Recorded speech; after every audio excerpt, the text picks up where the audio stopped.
الحمد لله نحمده ونستعينه ونستغفره ونؤمن به ونتوكل عليه ونعوذ بالله من شرور أنفسنا ومن سيئات أعمالنا من يهده الله فلا مضل له ومن يضلل فلا هادي له ونشهد أن لا إله إلا الله وحده لا شريك له ونشهد أن سيدنا ومولانا محمدا عبده ورسوله أما بعد فأعوذ بالله من الشيطان الرجيم بسم الله الرحمن الرحيم وإذا خاطبهم الجاهلون قالوا سلاما يا رب صل وسلم دائما أبدا على حبيبك خير الخلق كلهم هو الحبيب الذي ترجى شفاعته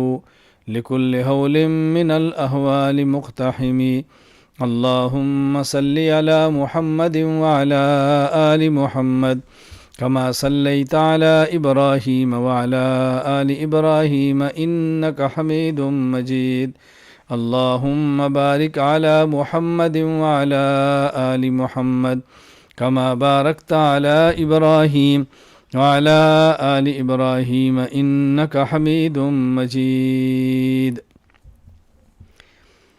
اللہ تعالیٰ کا شکر ادا کرنا چاہیے کہ اللہ تعالیٰ نے انسان بنا کر ایمان کی نعمت عطا فرما کے حضور اکرم صلی اللہ علیہ وسلم کا امتی ہونے کا شرف بخشا ہے۔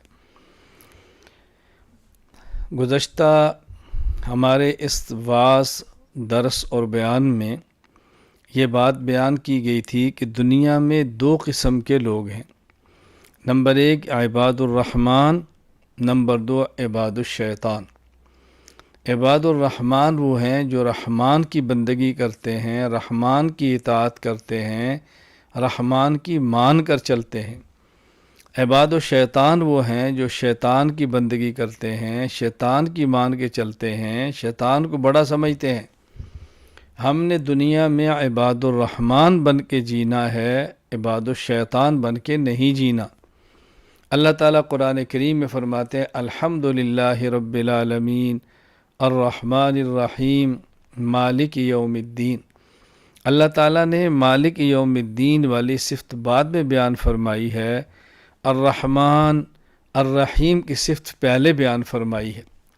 ہم نے مالک یوم الدین کے پاس جانا ہے تو رحمان کا بندہ بن کے جانا ہے۔ دنیا میں رہنا ہے تو رحمان کا بندہ بن کے رہنا ہے، اللہ کا بندہ بن کے رہنا ہے، اللہ کی بندگی کر کے جینا ہے، اللہ کو راضی کر کے جینا ہے۔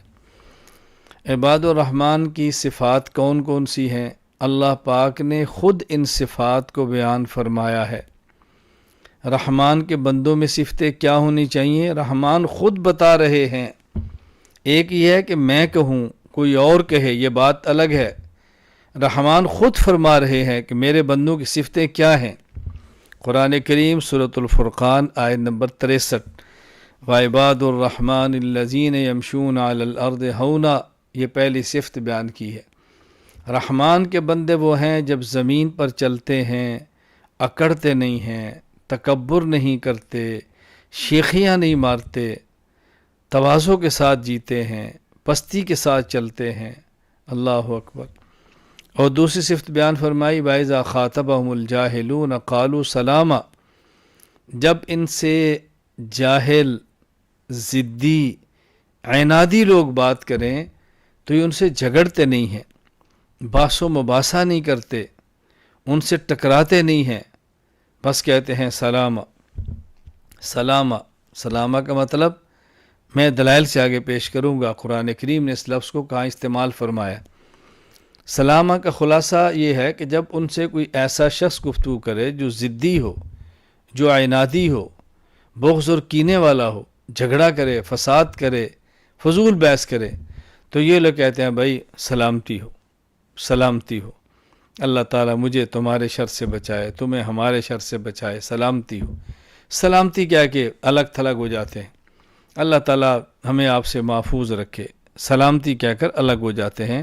قرآن کریم میں یہ لفظ اللہ پاک نے کئی جگہ پر استعمال فرمایا ہے۔ یہ بات اچھی طرح ذہن نشین فرما لیں۔ یہاں میں قرآن کریم کی آیت کے مطابق 2-3 باتیں عرض کروں گا۔ پہلی بات یہ سمجھیں، وَإِذَا خَاطَبَهُمُ الْجَاهِلُونَ، خاطبہ فعل ہے اور الجاہلون اس کا فاعل ہے، یعنی اللہ تعالیٰ یہ فرما رہے ہیں کہ عباد الرحمن وہ نہیں جو جہلا سے مباحثے کرتے ہیں اور یوں کرتے ہیں، نہ، فرمایا جہلا ان سے مباحثہ کرتے ہیں، جہلا ان سے پھڈا ڈالتے ہیں، ضدی لوگ ان سے مباحثہ کرتے ہیں، یعنی یہ مباحثے میں پہل نہیں کرتے، پہل وہ کرتے ہیں، پہل ان کی طرف سے ہوتی ہے، ان کی طرف سے نہیں ہوتی، آغاز وہ کرتے ہیں۔ وَإِذَا خَاطَبَهُمُ الْجَاهِلُونَ، اور الجاہلون ہمارے عام طور پر معاشرے میں جاہل کہا جاتا ہے اس شخص کو جس کے پاس علم نہ ہو۔ قرآن کریم پر اگر غور کریں، اپنے اکابرین کی عبارت پر غور کریں تو یوں معلوم ہوتا ہے کہ جہالت صرف بے علمی کا نام نہیں ہے، بلکہ علم نہ ہو اس کو بھی جہالت کہتے ہیں، علم کے مطابق عمل نہ ہو اس کو بھی جہالت کہتے ہیں۔ قرآن کریم اللہ تعالیٰ ارشاد فرماتے ہیں، انما التوبۃ علی اللہ للذین یعملون السوء بجہالۃ ثم یتوبون من قریب۔ اللہ تعالیٰ توبہ ان کی قبول کرتے ہیں کہ جو لوگ گناہ کرتے ہیں جہالت کی وجہ سے۔ اب دیکھو یہ لفظ آ رہا ہے بجہالت، بد عملی کر لیتے ہیں پھر بعد میں توبہ کر لیتے ہیں۔ اس سے مراد کون ہیں؟ یہاں التفسیر الکبیر میں امام فخر الدین رازی رحمہ اللہ فرماتے ہیں، قال ابو العالیہ رحمہ اللہ تعالی سألت اصحاب محمد صلی اللہ علیہ وسلم عن هذه الآیہ۔ ابو العالیہ کہتے ہیں میں نے صحابہ کرام سے اس آیت کی تفسیر کے بارے میں پوچھا تو انہوں نے فرمایا کل من عصى اللہ فهو جاہل، ہر وہ شخص جو اللہ کی نافرمانی کرتا ہے وہ جاہل ہے، ہر وہ شخص جو اللہ کی نافرمانی کرتا ہے وہ جاہل ہے۔ اسی طرح حضرت قتادہ رحمہ اللہ فرماتے ہیں اجمع اصحاب محمد صلی اللہ علیہ وسلم علی ان کل من عصى ربہ فهو فی جہالۃ، صحابہ کرام کے اس بات پر اتفاق ہے ہر وہ شخص جو اللہ کی نافرمانی کرے وہ جاہل ہے۔ اور تفسیر کبیر میں امام رازی رحمہ اللہ فرماتے ہیں قال مجاہد من عمل ذنبا من شیخ او شاب فهو بجہالۃ، ہر وہ شخص جو اللہ کی نافرمانی کرے جوان ہو یا بوڑھا وہ جہالت کے اندر ہے۔ من عصى ربہ فهو جاہل حتی ينزع عن معصیتی، جو شخص بھی اللہ کی نافرمانی کرتا ہے جب تک اس نافرمانی کو چھوڑ نہیں دیتا وہ جاہل ہی ہے۔ امام ضحاک رحمہ اللہ فرماتے ہیں لیس من جہالتہ الا یعلم حلالا ولا حراما ولکن من جہالتہ حین دخل فی، جہالت صرف یہ نہیں ہے کہ کوئی شخص حلال و حرام کو جانتا نہیں، یہ بھی جہالت ہے کہ کوئی شخص حلال و حرام کو جاننے کے باوجود حلال حرام کی تمیز نہ کرے اور حرام کے اندر مبتلا ہو جائے۔ ان عبارات کا خلاصہ کیا ہے کہ جہالت صرف کم علمی کا نام نہیں ہے، جہالت صرف بے علمی کا نام نہیں ہے، بلکہ جہالت بے علمی کے ساتھ ساتھ بے عملی کا بھی نام ہے۔ جس طرح بے علم کو جاہل کہتے ہیں اسی طرح بے عمل کو بھی جاہل کہتے ہیں۔ تو یہاں قرآن کریم یہ بات سمجھا رہا ہے، اور یہاں جاہل کہیں گے ضدی کو، انادی کو۔ دیکھیں ابو جہل اس کا نام کیا تھا؟ عامر، اور اس کی کنیت کیا تھی؟ ابو الحکم۔ جب اسلام سے ٹکرایا تو اس کی کنیت مشہور ہوگی ابو الجہل، یعنی کہاں ابو الحکم حکمتوں والا دانا شخص، اور ضد اور اناد پہ آیا تو ابو جہل جہالت والا نادان شخص۔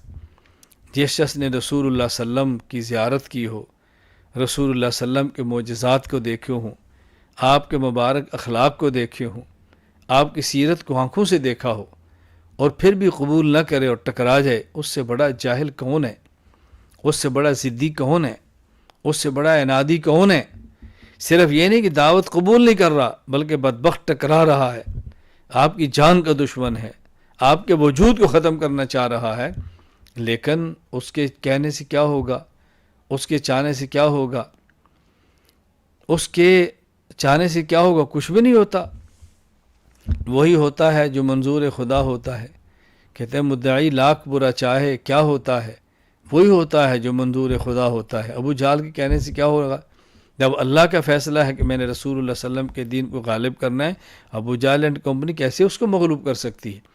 میں عرض کر رہا تھا کہ یہاں جاہل سے مراد ضدی اور انادی قسم کے لوگ، اور جب ان سے کوئی جاہل گفتگو کرے، جاہل ان سے بحث کرے، مباحثہ کرے، یہ سلام کہہ کے اپنی جان چھڑاتے ہیں، الگ ہو جاتے ہیں۔ میں نے یہاں کہا کہ سلام کا مطلب کیا ہے؟ سلام کا معنی یہ ہے کہ فضول بات کو آگے نہیں بڑھانا، لڑائی اور جھگڑا نہیں کرنا، بس سلامتی ہو بھائی، سلامتی ہو، بس آپ ہماری جان چھوڑیں، ہم آپ سے الگ ہیں۔ قرآن کریم کو اگر دیکھیں تو اللہ پاک نے اس لفظ کو کئی جگہ پر استعمال فرمایا ہے۔ سورہ مریم آیت نمبر 47، حضرت ابراہیم علیہ السلام کے والد نے گفتگو کی، وہ بت پرست ہی نہیں تھے، بتوں کو بنانے والے تھے۔ اللہ اکبر، بتوں کو بنانے والے تھے اور عبادت و اصنام کی دعوت دیتے تھے۔ ابراہیم علیہ السلام نے بہت سمجھایا، جب نہیں مانے تو آپ نے کیا فرمایا؟ سلام علیک، سلامتی ہو، میں آپ کو چھوڑ کے جا رہا ہوں، الامان، میں چھوڑ کے جا رہا ہوں۔ سورہ قصص آیت نمبر 55، وَإِذَا سَمِعُوا اللَّغْوَ أَعْرَضُوا عَنْهُ وَقَالُوا لَنَا أَعْمَالُنَا وَلَكُمْ أَعْمَالُكُمْ سَلَامٌ عَلَيْكُمْ لَا نَبْتَغِي الْجَاهِلِينَ۔ قرآن کریم کہتا ہے جب یہ متقین اہل اللہ ان سے کوئی لوگ گفتگو کرے، اعراض کرتے ہیں، الگ ہو جاتے ہیں، کہتے ہیں ہمارے ساتھ ہمارے اعمال، تمہارے ساتھ تمہارے اعمال، ہمارے لیے اپنا راستہ، تمہارا اپنا راستہ، سلام علیکم، سلام، سلامتی ہو۔ سورہ زخرف آیت نمبر 89، فاصفح عنہم وقل سلام فسوف یعلمون، آپ ان سے درگزر کریں، آپ ان سے منہ پھیر لیں اور ان کہہ دیں اچھا جی سلام سلام، اور پتہ چل جائے گا ان کو حق پہ کون تھا، باطل پہ کون تھا۔ تو میں نے یہ آیات آپ کی خدمت پیش کی بات کو سمجھانے کے لیے کہ سلامتی کا مطلب کیا ہے۔ یہاں بات اچھی طرح ذہن نشین فرما لیں، اس کا معنی ہرگز یہ نہیں ہے کہ جس کے پاس علم نہ ہو اس سے گفتگو نہ کی جائے، کوئی دلیل دے تو اس کا جواب نہ دیا جائے، اس کا معنی ہرگز یہ نہیں۔ جہاں تک تعلق گفتگو کا ہے تو قرآن کریم نے اس کا طریقہ بیان فرمایا ہے، ادفع باللتی احسن فاذا الذی بینک وبینہ عداوہ کانہ ولی حمیم۔ جب تمہاری گفتگو ہو جائے کسی موضوع پر، کسی موقع پر، احسن طریقے سے بات کرو، اخلاص سے کرو، محبت سے کرو، نرم لہجے سے کرو، نتیجہ کیا نکلے گا؟ کانہ ولی حمیم، تمہارے اس کے درمیان جو عداوت ہے اللہ ختم فرما دیں گے، اور تمہیں یوں لگے گا کہ ہمارا دوست ہے، محبت ہے، نفرت پیار سے بدل جائیں گی۔ گفتگو دلیل سے کرنا الگ بات ہے، جھگڑنا الگ بات ہے۔ اگر کم علم مسئلہ پوچھے اس کو بتاؤ، دلیل مانگے اس کو دو، اعتراض کرے اس کو جواب دو، لیکن جھگڑا نہ کرو، فساد نہ مچاؤ، پھڈا نہ ڈالو، ان باتوں سے خود کو بچاؤ اور محفوظ رکھو۔ یہ اللہ تعالیٰ نے صفت بیان فرمائی ہے کن کی؟ عباد الرحمن کی۔ اللہ تعالیٰ مجھے اور آپ کو عباد الرحمن میں شامل فرمائے، اللہ میں اپنا بندہ بنا لے، فضول جھگڑوں سے بچا لے، فضول گفتگو سے بچا لے۔ رسول اکرم صلی اللہ علیہ وسلم ارشاد فرماتے ہیں، من حسن اسلام المرء ترکہ ما لا یعنی، انسان کے اسلام کی خوبی یہ ہے کہ لا یعنی اور فضول چیزوں کو چھوڑ دے، لا یعنی اور فضول چیزوں کو چھوڑ دے، بس الگ تھلگ ہو جائے ایسی جگہوں سے۔ تو عباد الرحمن کی دوسری صفت اللہ تعالیٰ نے قرآن کریم میں بیان فرمائی، وَإِذَا خَاطَبَهُمُ الْجَاهِلُونَ فَقَالُوا سَلَامًا، کہ جب جاہل ضدی لوگ ان سے بحث و مباحثہ کریں تو یہ سلام کہہ کر الگ ہو جاتے ہیں، جھگڑتے نہیں ہیں، پھڈا نہیں ڈالتے، ان کے لب و لہجے کو برداشت کرتے ہیں۔ اللہ مجھے بھی اور آپ کو بھی عباد الرحمن میں شامل فرمائے، اپنے بندوں میں شامل فرمائے، عباد الرحمن کی صفات ہمارے اندر پیدا فرما دے۔ اللہ تعالیٰ مجھے اور آپ کو عمل کی توفیق عطا فرمائے۔